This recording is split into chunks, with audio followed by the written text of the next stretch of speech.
ನಮಸ್ತೆ, ನಾನು ಅಪೇಕ್ಷಾ.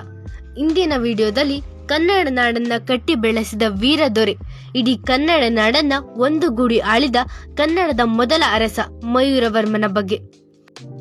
ಮಯೂರವರ್ಮನ ಜನನವು ಈಗಿನ ಶಿವಮೊಗ್ಗ ಜಿಲ್ಲೆಯ ಶಿಕಾರಿಪುರ ತಾಲೂಕಿನ ತಾಳಗುಂದ ಎಂಬ ಗ್ರಾಮದಲ್ಲಿ.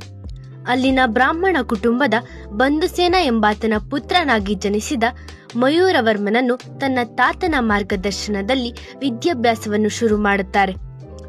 ಅಷ್ಟೇ ಅಲ್ಲದೆ ವೇದಾಭ್ಯಾಸಕ್ಕಾಗಿ ಅವರ ಗುರು ಹಾಗೂ ತನ್ನ ತಾತ ವೀರಶರ್ಮರೇ ಕಂಚಿಗೆ ಕರೆದುಕೊಂಡು ಹೋಗುತ್ತಾರೆ.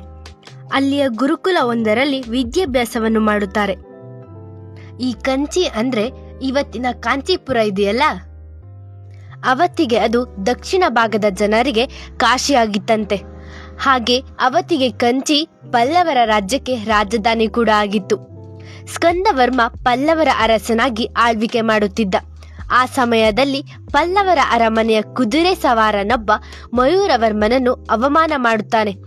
ಆ ಕುದುರೆ ಸವಾರನಿಂದ ಅವಮಾನಿತನಾದ ಮಯೂರ ಪಲ್ಲವರಾಜನ ಮುಂದೆ ನ್ಯಾಯ ಕೇಳುತ್ತಾನೆ. ಆದರೆ ಅದನ್ನು ಲೆಕ್ಕಿಸದೆ ಸ್ಕಂದವರ್ಮ ಮಯೂರವರ್ಮನನ್ನು ಹೊರಹಾಕಲಾಗುತ್ತದೆ. ಇದರಿಂದ ಮಯೂರವರ್ಮ ಪಲ್ಲವರ ವಿರುದ್ಧ ತೆಗೆದುಕೊಂಡ ಪ್ರತೀಕಾರದ ಸೇಡು ಹೇಗಿತ್ತು ಗೊತ್ತಾ? ತನ್ನದೊಂದು ಸ್ವತಂತ್ರ ರಾಜ್ಯವನ್ನು ಸ್ಥಾಪಿಸಬೇಕೆಂದು ನಿರ್ಧರಿಸುತ್ತಾನೆ.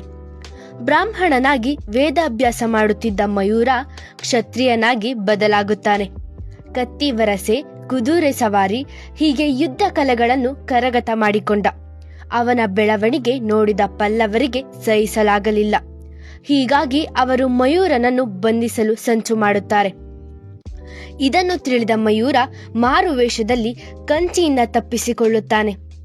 ಅಲ್ಲಿಂದ ಹೊರಟು ಶ್ರೀಶೈಲ ಬೆಟ್ಟ ಪರ್ವತವನ್ನು ತಲುಪುತ್ತಾನೆ.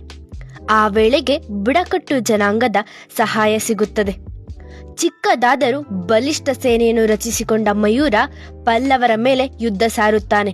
ನಂತರ ಶ್ರೀಶೈಲದಲ್ಲಿ ನಡೆದ ಯುದ್ಧದಲ್ಲಿ ಸ್ಕಂದವರ್ಮನ ಸೇನೆ ಸೋತು ಮಯೂರನಿಗೆ ಶರಣಾಗುತ್ತದೆ. ನಂತರ ಬನವಾಸಿಗೆ ಬಂದ ಮಯೂರ ಕದಂಬ ವಂಶ ಸ್ಥಾಪನೆ ಮಾಡುತ್ತಾನೆ.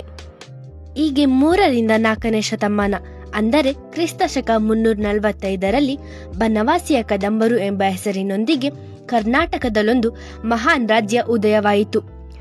ಬನವಾಸಿಯನ್ನು ಕದಂಬ ರಾಜಧಾನಿಯಾಗಿ ಮಾಡಿಕೊಂಡು ಮಯೂರವರ್ಮ ಕದಂಬದ ಪ್ರಪ್ರಥಮ ಉತ್ತಮ ರಾಜನಾದ. ಉತ್ತಮ ಕಾರ್ಯಗಳನ್ನು ಮಾಡುತ್ತಾ ದಕ್ಷಿಣ ಭಾಗದ ರಾಜ್ಯವನ್ನು ಸುಮಾರು 20 ವರ್ಷಗಳ ಕಾಲ ರಾಜ್ಯ ವಿಸ್ತರಣೆ ಜೊತೆಗೆ ತನ್ನ ರಾಜ್ಯವನ್ನು ಶಿಲ್ಪಕಲೆ, ಸಂಸ್ಕೃತಿ, ಆರ್ಥಿಕತೆ ಸಂಪದ್ಭರಿತವಾಗಿ ಇರಿಸುತ್ತಾ ರಾಜ್ಯವನ್ನು ಆಳ್ವಿಕೆ ಮಾಡಿದ. ಜನರಿಂದ ಸ್ಮರಿಸಲ್ಪಟ್ಟ ರಾಜ ಕ್ರಿಸ್ತಶಕ 365ರಲ್ಲಿ ಇಹಲೋಕದ ಯಾತ್ರೆಯನ್ನು ಮುಗಿಸುತ್ತಾನೆ. ನಮ್ಮ ಕನ್ನಡ ಭಾಷೆಯ ಇತಿಹಾಸ ಎಷ್ಟು ಹಳೆಯದು ಅಂತ ಹೇಳೋಕೆ ಸಿಗೋ ಆಧಾರವೇ ಹಲ್ಮಿಡಿ ಶಾಸನ.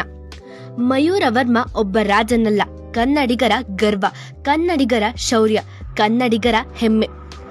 ಕನ್ನಡಿಗರಾದ ನಾವು ಕನ್ನಡವನ್ನು ಬೆಳೆಸೋಣ, ಕನ್ನಡವನ್ನು ಉಳಿಸೋಣ. ಕನ್ನಡವೇ ಸತ್ಯ, ಕನ್ನಡವೇ ನಿತ್ಯ. ಇಂಥದ್ದೇ ಮತ್ತೊಂದು ಪುರಾತನ ಕಥೆಯೊಂದಿಗೆ ಸಿಗ್ತೀನಿ. ಧನ್ಯವಾದಗಳು.